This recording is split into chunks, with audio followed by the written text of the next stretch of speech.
April 2021 yang lalu, banjir bandang Serojang memporak-porandakan Bolan, Malaka. Salah satunya ada gereja tua yang dindingnya hampir roboh, dan ini menarik perhatian Pak Andreas. Pak Andreas ini orangnya memang unik dan menarik.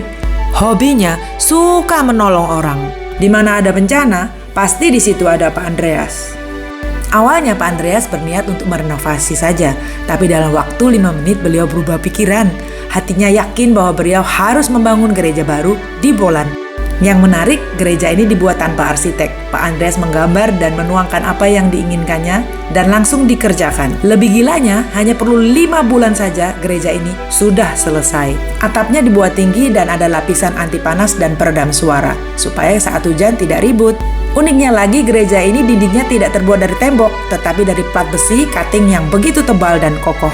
Pak Andreas juga menempatkan begitu banyak patung yang cantik. Ada patung 12 Rasul Kristus di sisi kiri dan kanan gedung gereja ini. Sudah lihat meja altarnya belum? Itu terbuat dari ukir-ukiran karya seni tingkat tinggi. Tabernakel dan korpus atau patung Yesus yang melekat pada salib di atas meja altar juga hasil karya tingkat tinggi. Uniknya lagi, menara gedung gereja ini terpisah dari gedung induknya. Menaranya cukup tinggi dan ada salib, juga lonceng dan patung yang luar biasa indah. Pak Andreas juga menyediakan bangku-bangku di mana kita bisa menikmati keindahan gereja Bolan ini. Pak Andreas juga menyediakan alat musik dan sound system yang mantap. Oh iya, di sisi kiri dan kanan altar juga ada tempat untuk kita berdoa. Gereja ini juga dilengkapi dengan lukisan 7 jalan salib karya seni-seniman yang terkenal. Ada juga kata-kata saat Yesus disalib. Jadi selain gedung gereja ini bisa dipakai untuk beribadah dan berdoa, kita juga bisa belajar banyak hal dari gereja ini. Bukan hanya membangun gereja, Pak Andreas juga membuat klinik di Malaka. Pak Andreas ini memang sudah biasa buat kegiatan kemanusiaan. Operasi katarak, bibir sumbing, dan hernia.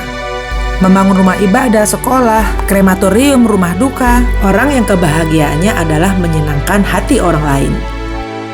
Saya melihat juga bukan segalanya itu lebih daripada saya. Banyak juga orang yang pengen berbuat. Nah, bedanya adalah memulainya orang biasanya sangat sulit. Saya ambil contoh, gereja Bolan ini saya bangun, saya tidak pernah berbicara dari mana saya bisa dapat dananya, bagaimana saya bisa menyelesaikan bangunan ini.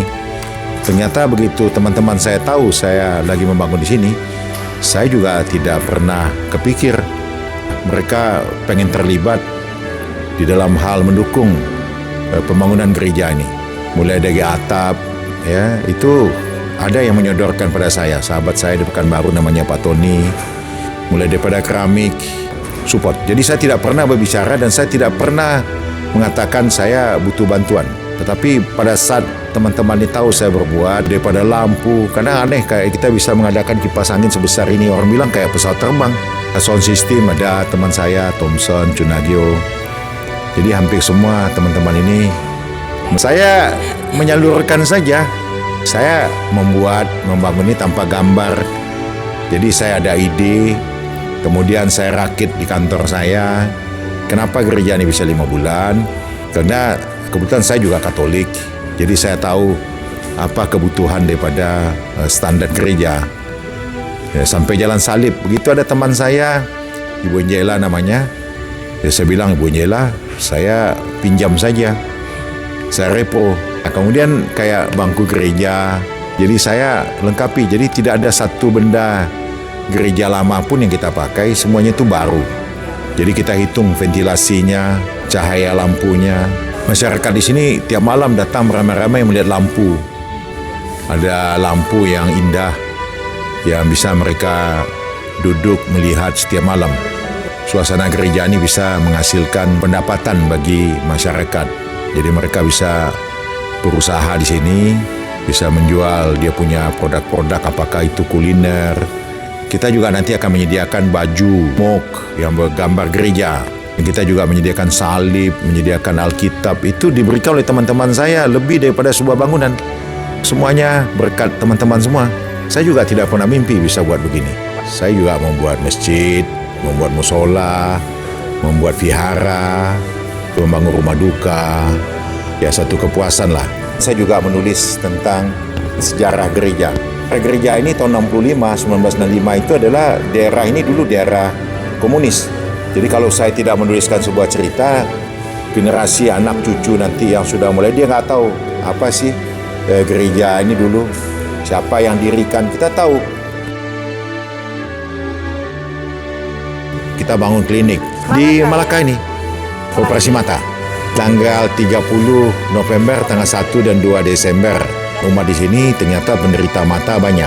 Kenapa saya bikin kamar operasi IGD? Karena fasilitas saja nggak ada. Kalau ditanya saya tentang kesehatan, memang dari dulu saya mengerjakan operasi bibik sumbing, katarak, hernia.